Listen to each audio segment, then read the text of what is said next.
शाबू एक वाटी शाबू मी एक 4-5 तास अगोदर भिजतात. जरा पाणी जास्त घातलं तर, आणि कसं पण खीरच करायची. आता असा चांगला फुलला गेला, असा बोट चिपी व्हायला पाहिजे, बोटाने चपला गेला. आता काय करायचं,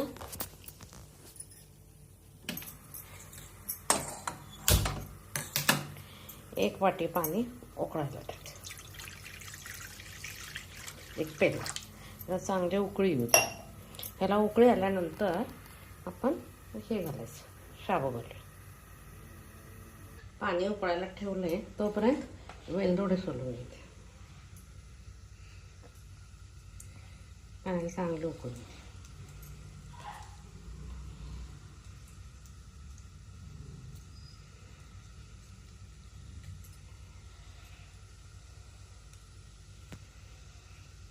आज गुरुपौर्णिमा स्पेशल काहीतरी स्वीट करायला पाहिजे, म्हणून शाबूची खीर, थोडेसे सांडगे पापड करून भात आमटी एवढंच करणार. हे उद्या सकाळी चहाच्या ह्याच्यात घालायचे. ठेवले.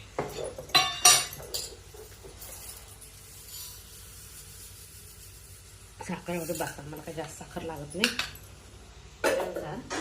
पाणी उकळलं, थोडंसं दूध घालायचं.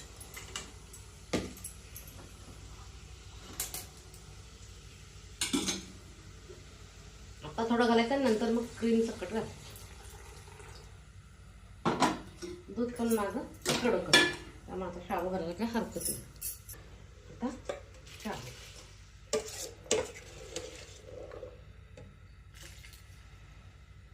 आता हा शाबू शिजलाय म्हणून कधी ओळखायचा आपण, ज्यावेळी तो शिजतोय त्यावेळी याच्या वरती येतो. आता खाली टेकला गेला की नाही, ज्यावेळी त्या पाण्यात किंवा दुधात आपण कशात शिजवेल त्याच्यात की नाही, वर आला की शाबू शिजला गेला म्हणून ओळखायचं. आता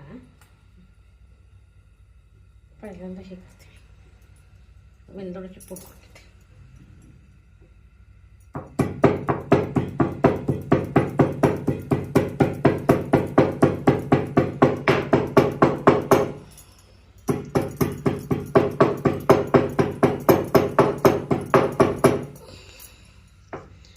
मी वेलदोडे, कॅशो, आल्मंड एवढं घालायला.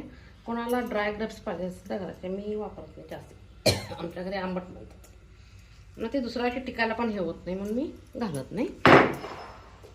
ते उकळायला लागले तोपर्यंत आपण हे सगळं बारीक चिरून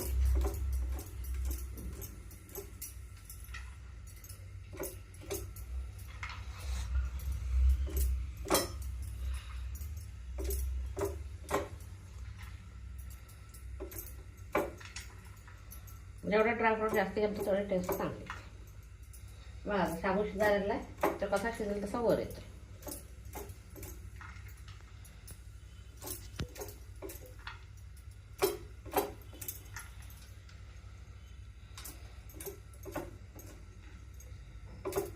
शक्यतो ड्रायफ्रूटचा वेलची पावडर ज्या वेळेचे त्यावेळी फ्रेश केलेली चांगली. पूर्वीच पूड करून त्यांनी ठेवली तर वेलची पावडरचा वास कमी होतो. आता शाबू शिजायला की वर येतो.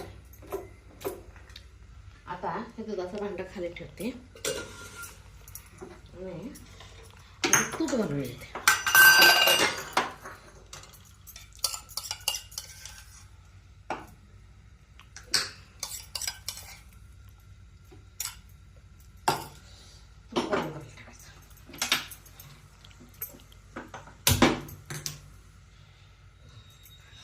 भांड्याला थोडासा प्रॉब्लेम आहे, त्यामुळे सपोर्ट झाला, पडतोय खाली.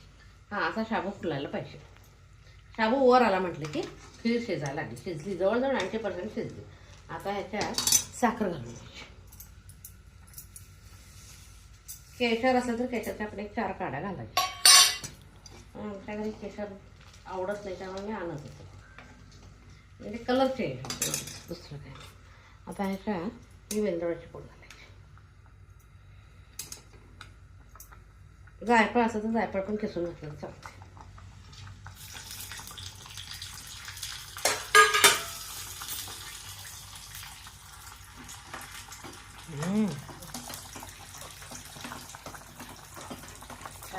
छान आहे फुगलेली.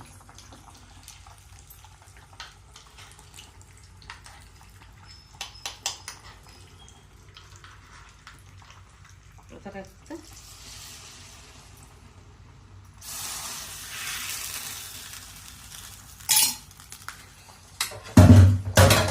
ह्याच्यात थोडीशी बदाम पावडर घालायची आणि गॅस बंद करायचा. एक चमचाभर बदाम पावडर घातली की छान.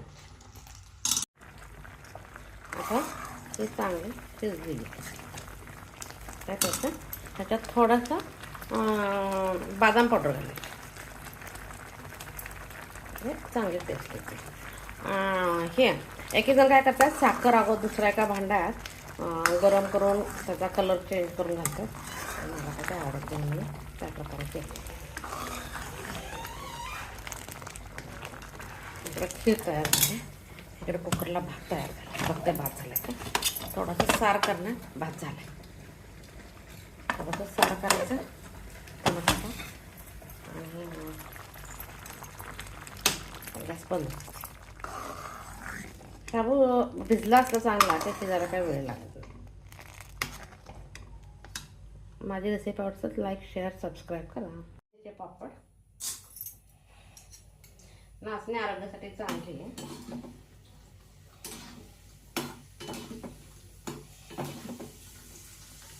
किती छान पडतं.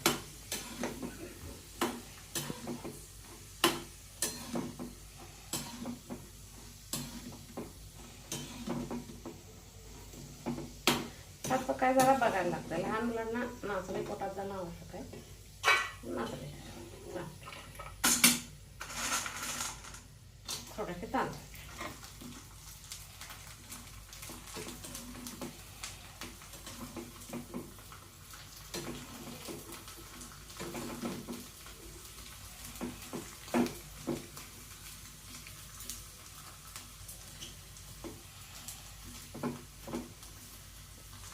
काय मोठी कढई घेतली तेल जास्त लागतं. हे तेल तळलेलं तेल जास्त वापरू नये म्हणून संपू दे. मी लहान कढईत कधी पण काय पण डीप फ्राय करायचं पण मी लहान कढईत करते.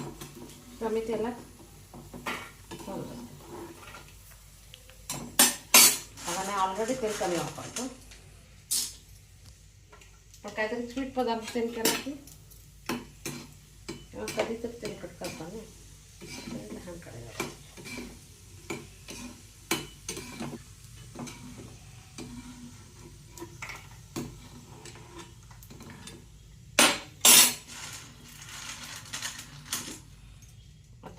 गॅस बंद करायचा. ते होतं इकडं खीर तयार आहे.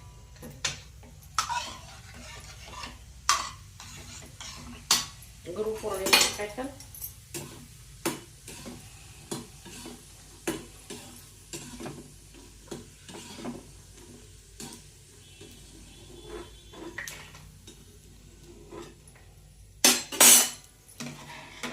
खाण्यासाठी तयार आहे.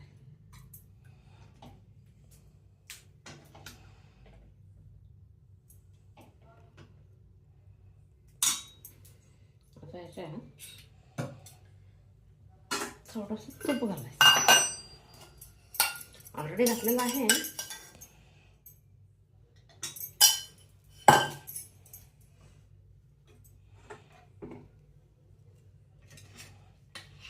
माझी रेसिपी आवडली तर लाईक शेअर सबस्क्राईब करा.